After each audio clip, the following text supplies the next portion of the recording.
দুই দলের দুইজন নেতা আসবেন। কয়জন? চূড়ান্ত ফয়সালার পূর্বে দুইজন নেতার আবির্ভাব হবে। আল্লাহর দলের যিনি নেতা হবেন, যার হস্ত মোবারক দিয়ে আল্লাহ তাবারাক তাআলা পৃথিবীর মাশরিক থেকে মাগরিব, শিমাল থেকে জনুব পর্যন্ত পতাকা উত্তোলন করবেন, তিনার নাম হবে হযরত ইমাম মাহদী আলাইহিস সালাতু ওয়াস সালাম। যে ইমাম মাহদী সম্পর্কে আমার কেবলাজান হুজুর বলতেন, বাবা আমি তিনাকে চিনি, তিনি আমাকে চিনেন। সুবহানাল্লাহ বলেন। আমি তিনাকে চিনি, তিনি আমাকে চিনেন। 1450 বছর পর রাসূল বলেছে সে হবে আমার বংশধর। মারহাবা বলেন না? সে হবে আমার বংশধর। তার আকৃতি, তিনার প্রকৃতি, তিনার দেহের গঠন, তিনার চেহারার গঠন, তিনার চুল মোবারকের গঠন হবে আমার রাসূল করিম সাল্লাল্লাহু আলাইহি ওয়াসাল্লামের চেহারা মোবারকের গঠনের মতো। মারহাবা বলেন। রাসূল বলে তিনার বাবার নাম হবে আমার বাবার নামের মতো, তিনার মায়ের নাম হবে আমার মায়ের নামের মতো। আল্লাহু আকবার বলেন। কেবলাজান হুজুর বলল, বাবা এই জাকের পার্টি যারা করবে তারা হবে ইমাম সাহেবের প্রথম কাতারের সৈনিক। আরে জোরে, আরে জোরে। প্রথম কাতারের সৈনিক কেবলাজান হুজুর পাক। এরপর বলল, বাবা বিশ্ব জাকের মঞ্জিল বিশাল দপ্তর। হুজুর কোনদিন বলেন এই দপ্তর আমার দপ্তর। হুজুর বলতেন, বাবা এটা আল্লাহ এবং আল্লাহ রসুলের দপ্তর, আমি হলাম এই দরবারের পাহারাদার। একদিন কথা প্রসঙ্গে হুজুর পাক বলল, বাবা এটা হলো ইমাম সাহেবের জন্য নির্মিত, এটা ইমাম সাহেবের জন্য প্রতিষ্ঠা করা হয়েছে, গড়া হয়েছে।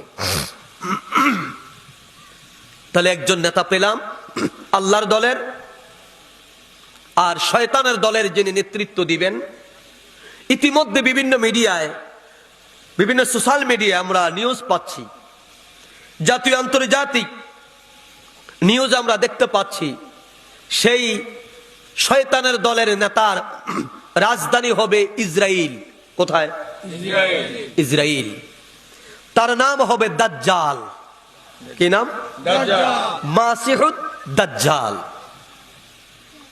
শয়তানি এত পাওয়ার তার কাছে থাকবে, এত পাওয়ার তার কাছে থাকবে, তাম পৃথিবী সে কন্ট্রোল করবে। আজকে দেখেন, আজ থেকে 1450 বছর পূর্বে রাসূল আরবি সাল্লাল্লাহু আলাইহি ওয়াসাল্লাম যে কথা বলেছেন দাজ্জালের ব্যাপারে, আজকে আমরা তাই দেখছি। পৃথিবীর একটা উদ্বাস্ত জাতি, পৃথিবীর দ্বিতীয় বিশ্বযুদ্ধে হিটলার যখন সব ইহুদিদেরকে একসাথে 6 লক্ষ ইহুদিদেরকে যখন ফায়ার করে মারলেন, কিছু রেখে দিলেন। তাদের বাড়ি নাই, ঘর নাই, থাকার জায়গা নাই, বসার জায়গা নাই। আরবীরা দয়ার সাগর, মুসলমানের ভিতরে দয়া আছে, প্রেম আছে, দয়া চাইলেন, মানুষ হিসাবে তাদেরকে জায়গা দিলেন ইসরায়েলে। আজকে সে ইসরায়েলে বসে পৃথিবীর ছোট্ট একটি দেশ, আজকে সেই ছোট্ট দেশের যন্ত্রণায় সৌদি আরব, কুয়েত, আরব আমিরাত, জর্ডান, মিশর, চতুর্দিক দিয়ে মুসলিম রাষ্ট্র, আজকে তারা চুপ, কোনো কথা বলার সাহস পায় না। রাসূল বলেছেন দাজ্জালের ফিতনা হবে পৃথিবীর বুকে সর্বশ্রেষ্ঠ ফিতনা। আল্লাহর নবী রাহমাতাল লিল আলামিন বলে, তোমরা যখন আল্লাহ পাকের দরবারে হাত তুলে মুনাজাত যখন করবে আল্লাহর কাছে, যখন তোমরা কিছু চাইবে, ওই মুনাজাতের ভিতরে তোমরা দাজ্জালের ফিতনা থেকে তোমরা আল্লাহর কাছে পানা চাইও। কারণ আল্লাহ দাজ্জালের এমন পাওয়ার থাকবে, সে এক হাতে পৃথিবীর মধ্যে মানুষকে জান্নাত দেখাবে, জান্নাত বালাখানা মানুষদেরকে দেখাবে, অন্য হাতে তার কাছে জাহান্নামের ছবি তুলে দেওয়া হবে।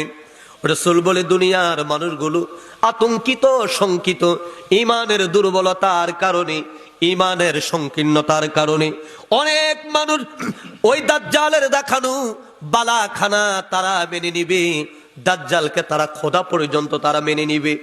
মেনে নিয়ে যখন তারা দাজ্জালের দেখানো ওই জান্নাতে তারা প্রবেশ করবে, আল্লাহর নবী বলে প্রকৃত পক্ষে সেটা হলো আল্লাহ পাকের জাহান্নাম। আর দাজ্জালের হাতে যেটা থাকবে জাহান্নাম, সেটা হলো আল্লাহ তাবারাক তাআলার জন্য আমার আল্লাহর পাকের পক্ষ থেকে সেটা হবে জান্নাত।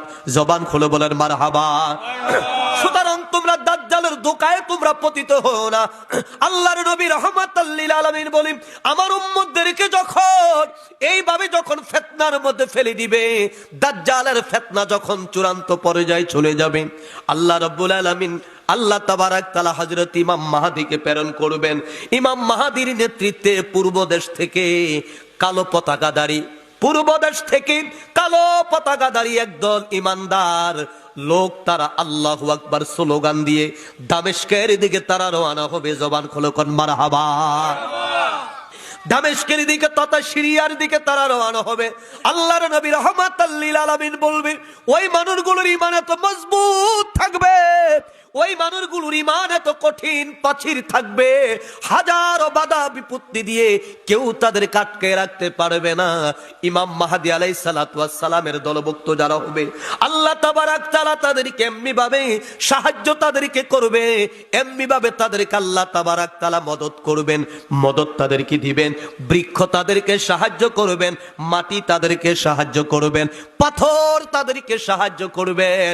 আর সেদিন পৃথিবীর বুকে যুদ্ধ সংগঠিত হবে, একটি ধর্ম যুদ্ধ, যেই যুদ্ধটার একদিকে নেতৃত্ব হবে ইমাম মাহদী আলাইহিস সালাতু ওয়াস সালাম, অন্যদিকে ইহুদিরা অন্যান্য ধর্ম জাতিদেরকে নিয়ে ঐক্যবদ্ধ হয়ে, খ্রিস্টানদেরকে নিয়ে ঐক্যবদ্ধ হয়ে দাজ্জালের নেতৃত্বে তারা মুসলমানদের সাথে লড়াই করতে শুরু করবে। আল্লাহর নবী রাহমাতাল লিল আলামিন বলে, সেদিন আল্লাহ রাব্বুল আলামিন মুমিনদেরকে তিনি বিজয় দান করবেন। জবান খুলে বলেন সুবহানাল্লাহ। উলাইকা হিজবুল্লাহ আলা ইন্না